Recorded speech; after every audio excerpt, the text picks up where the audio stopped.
Tiene el récord de ser la mujer más joven condenada a muerte en los Estados Unidos. Hace más de 25 años, Krista Pike, una adolescente que practicaba el satanismo, cometió un crimen aberrante por celos. Hey chicos, ¿cómo están? Yo soy War, así que siéntense, pónganse cómodos para escuchar el caso de Krista Pike.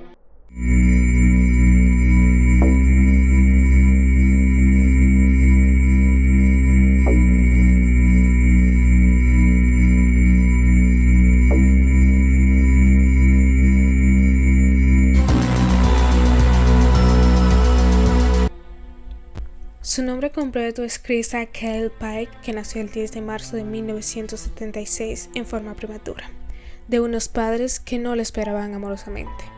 Su infancia y inicio de la adolescencia se podrían catalogar como difíciles. La primera en hacerse cargo de la diminuta bebé fue su abuela materna, pero era alcohólica.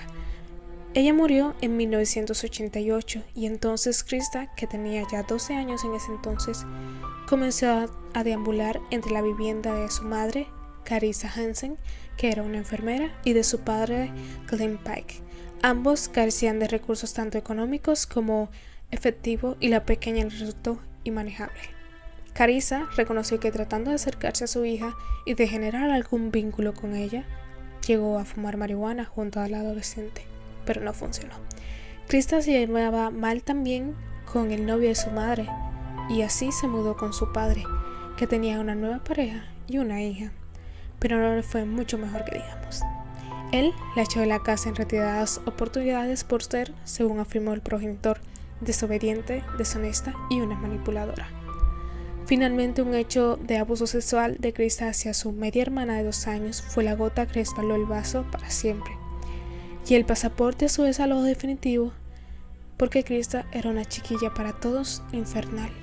Lo cierto es que, según dijeron los propios padres, desde los 8 años les resultó incorregible e ingobernable, porque a los 9 ya cultivaba marihuana en el jardín y a los 14 se largó para irse a vivir con un novio.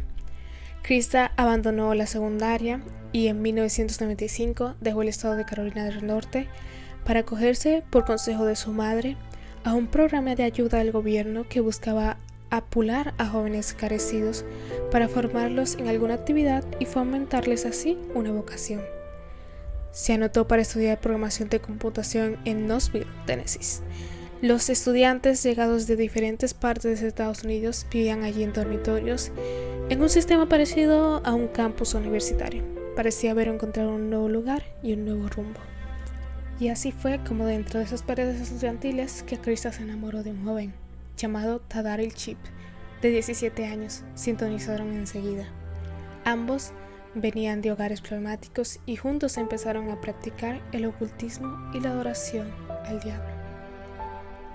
Y dicen que al diablo, cuando se le convoca, siempre mete su perversa cola. Así fue, y Krista comenzó a manifestar su paranoia. Decía que otro estudiante que se llamaba Colleen Annette Smedler, de 19 años, una chica llegada desde el estado de Florida para estudiar también computación, estaba tratando de seducir a su novio. Colleen tenía unos bellos ojos claros, una melena enrulada entre rubia y pelirroja y muchísimas pecas. Los celos aflojaron al instante por cada poro de Krista. Las peleas no se hicieron de esperar, y aunque Colleen negaba las imputaciones, Krista se enfurecía cada vez más. Un día, en medio de un ataque de rabia y celos, le exigió a Tadaril y le dijo: a esa pequeña le tenemos que enseñar una lección. La oscuridad de Krista estaba emergiendo y su idea de venganza tomaba forma. Con su novia y su amiga Chadola Peterson, de 18 años, ingeniaron un plan para llevar engañada a Colleen hacia un descampado desolado. Eligieron una zona cercana y campestre de la Universidad de Tennessee. Era un área semirural, boscosa, donde había un molino abandonado. Allí nadie podría oírla gritar. Los 3 amigos y compañeros de estudiantes estuvieron de acuerdo con atacar a Colleen Smedler y ofrecerla como sacrificio humano a Satán. El 12 de enero de 1995, Krista le dijo a un compañero de estudio, King Iloilo, que ese día estaba con ganas de matar. El joven no le dio mayor importancia al comentario delirante de esta personaje endiablado. era un decir. Esa noche Krista invitó a Colleen a fumar marihuana como una especie de ofrenda a la paz entre ellas. Además irían Daryl y Shadola. Colleen confió. No tenía idea de la peligrosidad que representaba para su integridad sus compañeros de estudio. Antes de iniciar la caminata rumbo al bosque y al molino, Krista tomó una trincheta y un pequeño cuchillo de carnicero y los escondió entre su ropa. Krista, Colleen, Shadola y Daryl salieron de los dormitorios y se dirigieron al molino por un largo y oscuro sendero. King y Loilo los vio salir a las 8 en punto de la noche. Ya había olvidado aquella conversación de la mañana con Krista, pero pronto la recordaría. Una vez que el cuarteto alcanzó la zona de seguridad que querían los agresores, en medio de la oscuridad, el silencio y la desolación, Krista cambió el modo amistoso por el agresivo.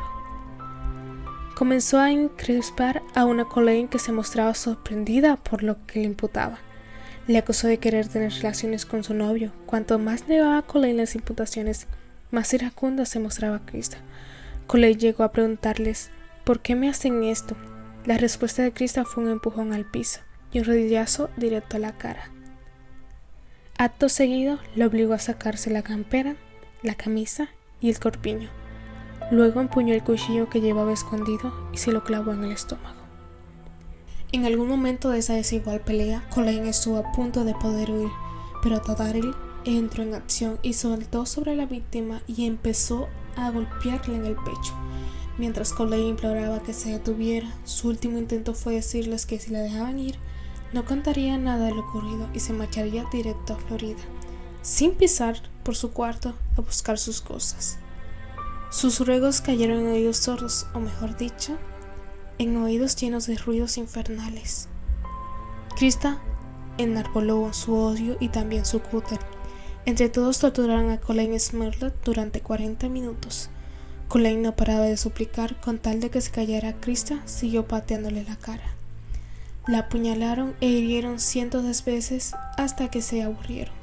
Luego le dispusieron boca arriba y le grabaron con un cuchillo en el pecho y en la frente un pentagrama que ellos consideraban la marca del diablo.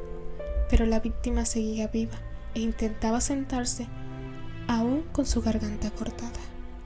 Krista se hartó, agarró un pedazo de concreto que había en el terreno y golpeó con él una y otra vez. Impecable la cabeza de Colleen. Fue un acto de una violencia fanática. Cuando le pareció que Colleen ya estaba muerta, Krista fue un paso más allá. Decidió extraer un pedazo del cráneo roto a pedradas.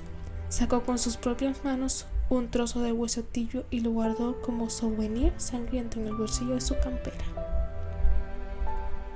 King y Loilo los vio volver y habían pasado 2 horas y ahora era un trío. No pensó nada en ese momento. A las 11 de la noche, Krista fue a verlo a su dormitorio. Le contó a King del crimen y le dio detalles horripilantes. Para convencerlo de que decía la verdad, le mostró su trofeo, el hueso de la cabeza de Colleen. Lo reveló, además, cómo había obligado a su víctima a sacarse la camisa y el corpiño, cómo le había golpeado con una piedra, cómo le había cortado la garganta y cómo le había grabado unos símbolos. Desmenuzaba todos estos detalles mientras danzaba en círculos por la habitación, sonreía y cantaba la la la la la. King guardó silencio ante el espectáculo de la locura. A la mañana siguiente, Krista eligió a otro estudiante, Stephanie Wilson, para hacerle el mismo relato. Quería jactarse, estaba encantada con lo que había concretado. Le dijo: ¿ves esta mancha en mis zapatos? No son de barro, son de sangre. Y acto seguido sacó otra vez el hueso de su campera. Este estudiante también guardó silencio. Quizás le tenía miedo en exceso. Quizás no creyeron que esa menuda joven de rulos exaltados pudiera hacer algo tan espeluznante. Durante el desayuno en el comedor, King le volvió a preguntar a Krista por el hueso y qué había hecho con él. Ella respondió: sí, lo tengo y estoy desayunando con ese hueso en mi bolsillo. La policía llegó esa mañana, alertada por un empleado que había encontrado lo que creía eran los restos de un animal, porque Colleen a estas alturas ni siquiera parecía un ser humano. No pudieron reconocer su cara debido a las numerosas heridas que tenía. Estaba desnuda de la cintura para arriba. Mientras esto ocurría en el molino, Krista seguía mostrando a los escépticos sobre su crimen ese hueso enrojecido que llevaba en su mano triunfante y que hasta el día de hoy se encuentra guardado como evidencia dentro de una casa hallada por la policía. En 36 horas, los 3 jóvenes asesinos fueron arrestados. En el cuarto de Tyrell Chip encontraron una Biblia satánica y un siniestro altar. En la chaqueta de Krista Pike, el hueso de la cabeza de Colleen Smollett. La primera y cínica explicación de Krista fue que solo había querido asustarla y que luego las cosas se le salieron de las manos. Colleen Smollett fue asesinada antes de haber cumplido tan solo 20 años. Su madre, May Martínez, sigue peleando por recuperar el trozo de cráneo de su hija, que fue guardado como evidencia, porque el caso estará abierto hasta que se ejecute la pena y terminen las apelaciones de los acusados. Todavía 25 años después, no ha podido enterrar los restos de su hija. May le dijo a la prensa: Krista Pike quería un sacrificio humano y mi hija fue la elegida. Creo que deberían sacarle un molde del hueso para dármelo para poder enterrarla. Hasta tanto, en su casa en Florida, May guarda en la urna unos restos parciales cremados de Colleen. Dijo también: durante muchos años desde Tennessee me han ido mandando por correo diferentes cajas con partes de ella.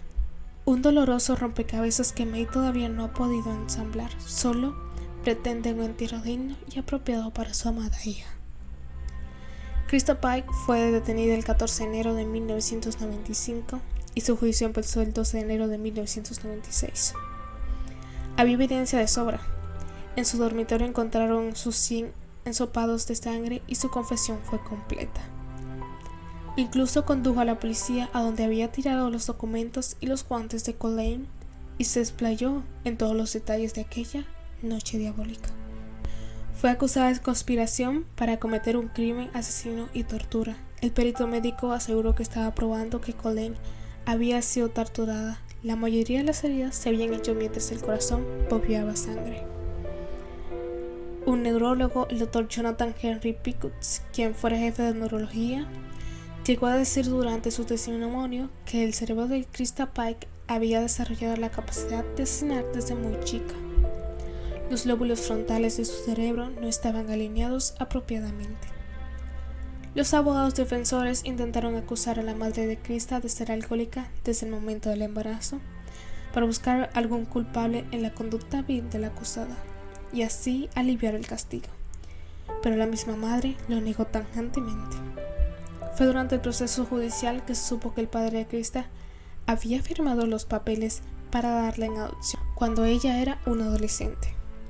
El psiquiatra William Kender, que trabajó con ella y estudió su comportamiento, sostuvo que sufría de bipolaridad y otros desórdenes de conducta. Otros peritos del área sostuvieron que habría daño cerebral y que tenía una personalidad borderline y que en el momento del ataque no habría tenido control de sus impulsos ni razonamientos morales.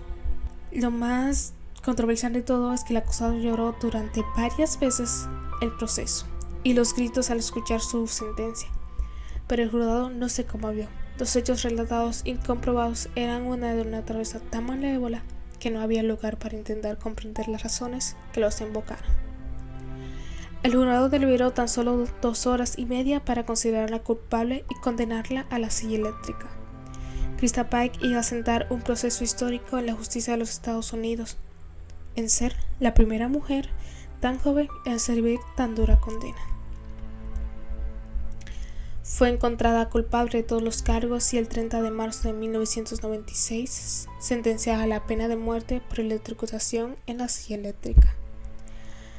Pero para Tyrell Chip la sentencia fue cadena perpetua con la posibilidad de libertad condicional en el 2031.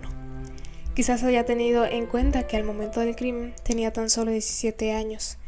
Chadola Peterson, la amiga de Krista Pike, fue condenada a probatorio por no haber sido directamente responsable de los hechos. ¿Qué pasó en la cárcel cuando Krista Pike entró? Desde entonces, Krista Pike vive en su caja de concreto, una celda de 3 por 3.5 metros, en la prisión de máxima seguridad de Nashville, Tennessee. ha intentado apelar su sentencia en varias ocasiones, pero siempre le denegaron su petición. Su conducta deja mucho que desear, pero el 24 de agosto del 2001, junto con otra reclusa, quiso estrangular con un cordón de zapato a su compañera Patricia Jones, recibiendo otra condena judicial. En marzo del 2012, intentó fugarse de la cárcel con la ayuda de dos cómplices, el guardacel Justin Helfrich y Donald Calhoun, un personal trainer que había empezado a cotearse con Krista un año atrás. La pareja le pagaría a Helfrich para que copiara una llave maestra. El acuerdo se filtró por filtraciones y el escape fue desbaratado. Los dos hombres fueron arrestados por conspiración para la huida de la condenada. Helfrich cooperó con las autoridades y zafó de la cárcel. No fue el caso de Calhoun, que fue condenado a 7 años de prisión. Queda claro que Krista no se resigna a que el espíritu de Colleen, esa joven que tanto odiaba, la mantenga detrás de los barrotes. Para la serie Darling Women, Mujeres que Matan, de la televisión norteamericana en 2005, también apareció en Reflejado en mí por mi hombre, Martis y Muertes y En parejas asesinas, entre tantos otros documentales o filmes inspirados en la asesina. Pero también tuvo un libro que se llama Un amor para morir, What Loves to Die For, de la autora Patricia Springer. Krista ya no es una joven impetuosa y satánica, es una mujer de 44 años que sigue esperando su turno para la silla eléctrica que podría no llegar nunca. Lo que la consideran decían que solía tener una voz dulce y una maneras dulce, que no parecía posible que no fuera una brutal asesina, que había pintado durante el juicio, pero un miembro del jurado, luego del proceso y sin querer dar su nombre, la caracterizó sin tibieza alguna de la manera más perfecta que podría haber. Ella es una chica con cara de ángel y un corazón de demonio. No se equivocó, el infierno interior no siempre se ve hasta que se desata. Y hasta aquí este caso de hoy. ¿Qué piensas de Krista Pike? ¿Realmente es una cara de ángel con un corazón de demonio? ¿La cegaron completamente a los celos o Satán se presentó ahí? Déjenme todas sus teorías, sus conspiraciones ahí abajito en los comentarios. Pueden dejarme también qué otros casos quieres que investiguen. No olviden seguirme en Instagram, que ahí subo contenido exclusivo, más o menos cuando me da la gana. No olviden suscribirse y activar la campana de notificaciones, porque nosotros nos vemos en el próximo video. Adiós.